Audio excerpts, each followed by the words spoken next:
Hi ನಮಸ್ಕಾರ ರೇಣುಕಾ ಚಾನಲ್ಗೆ ಸ್ವಾಗತ. ಇವತ್ತು ನಾನು ಗುಲಾಬ್ ಜಾಮೂನ್ ಮಾಡುವ ವಿಧಾನವನ್ನು ತಿಳಿಸಿ ಕೊಡುತ್ತೇನೆ. ಹಾಗಾದರೆ ಇವಾಗ ಮಾಡುವ ವಿಧಾನವನ್ನು ನೋಡೋಣ. ಮೊದಲಿಗೆ ಒಂದು ಪಾತ್ರೆಯನ್ನು ತೆಗೆದುಕೊಂಡು ಅದಕ್ಕೆ ಸಕ್ಕರೆಯನ್ನು ಹಾಕಿಕೊಳ್ಳಿ.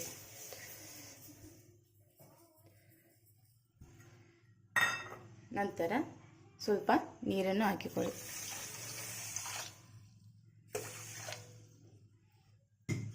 ಇವಾಗ ಗ್ಯಾಸನ್ನು ಚಾಲು ಮಾಡಿ. ಸಕ್ಕರೆ ಚೆನ್ನಾಗಿ ಕರಗಿ ಇಲ್ಲಿ ಒಂದೆಳೆ ಪಾಕ ಬರಲಿ, ಅಂದರೆ ಗುಲಾಬ್ ಜಾಮೂನ್ ಅದರ ಜೊತೆಗೆ ಚೆನ್ನಾಗಿ ಹೊಂದ್ಕೊಳ್ಳುತ್ತದೆ.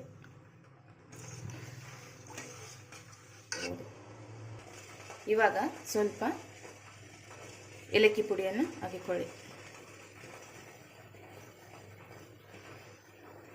ಇವಾಗ ನೋಡಿ, ಇಲ್ಲಿ ಬಬಲ್ಸ್ ಬರ್ತಾ ಇದೆ. ಈ ಬಬಲ್ಸ್ ಬಂದ್ಗಿಟ್ಲೇ ಇದು ಪಾಕ ಬಂದಿದೆ ಅಂತ ತಿಳ್ಕೋಬೇಕು. ಸಾಕು. ಇವಾಗ ಇದು ಗುಲಾಬ್ ಜಾಮೂನ್ಗೆ ಇದನ್ನು ಸೈಡ್ಗೆ ಎತ್ತಿಟ್ಕೊಂಡ್ಬಿಡೋಣ. ಇವಾಗ ಬೇರೆ ಒಂದು ಪಾತ್ರೆಯನ್ನು ತೆಗೆದುಕೊಂಡು ಅದಕ್ಕೆ ಗುಲಾಬ್ ಜಾಮೂನ್ ಹಿಟ್ಟನ್ನು ಹಾಕಿಕೊಳ್ಳಿ.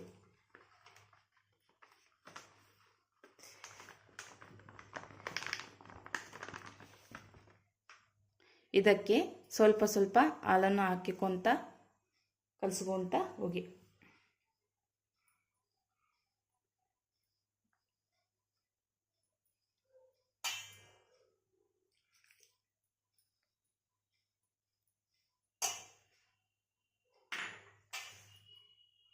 ಈ ಗುಲಾಬ್ ಜಾಮೂನ್ ಹಿಟ್ಟನ್ನು ಸಾವಕಾಶನೇ ಕಲಸ್ಕೋಬೇಕು.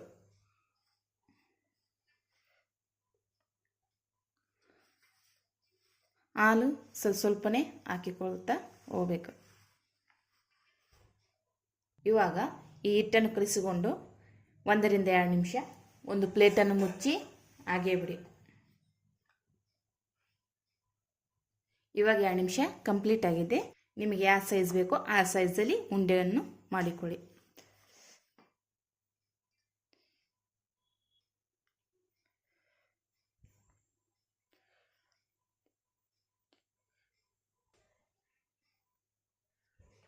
ಇವಾಗ ನೋಡಿ, ಎಲ್ಲ ಉಂಡೆಗಳನ್ನು ಮಾಡಿಕೊಂಡಾಗಿದೆ.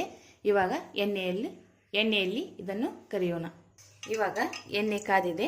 ಒಂದೊಂದಾಗಿ ಉಂಡೆಯನ್ನು ಹಾಕಿಕೊಳ್ಳಿ. ಮೀಡಿಯಂ ಉರಿಯಲ್ಲಿ ಇದನ್ನು ಮಾಡಿಕೊಳ್ಳಬೇಕು.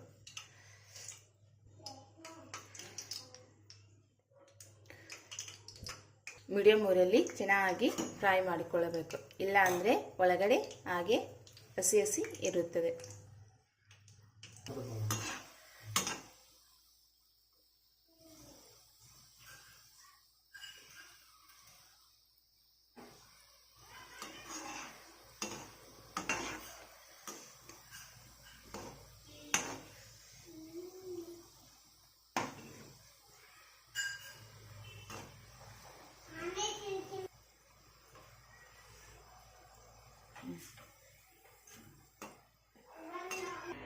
ಇವಾಗ ಜಾಮೂನ್ ರೆಡಿಯಾಗಿದೆ. ಈ ಬಿಸಿ ಅನ್ನಕ್ಕೆ ಹಾಕಿಕೊಳ್ಳಿ.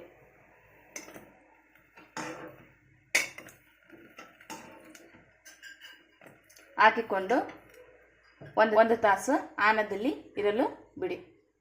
ಅಂದರೆ ಸಂಪೂರ್ಣವಾಗಿ ಈ ಜಾಮೂನು ಸಕ್ಕರೆಯನ್ನು ಚೆನ್ನಾಗಿ ಹೀರಿಕೊಳ್ಳುತ್ತದೆ. ಈ ರೆಸಿಪಿ ನಿಮಗೆ ಇಷ್ಟ ಆಗಿದೆ ಅಂತ ತಿಳ್ಕೊತೀನಿ. ಇಷ್ಟ ಆಗಿದ್ರೆ ಲೈಕ್ ಮಾಡಿ, ಶೇರ್ ಮಾಡಿ, ಕಾಮೆಂಟ್ ಮಾಡಿ, ಸಬ್ಸ್ಕ್ರೈಬ್ ಆಗಿ. Thank you for watching.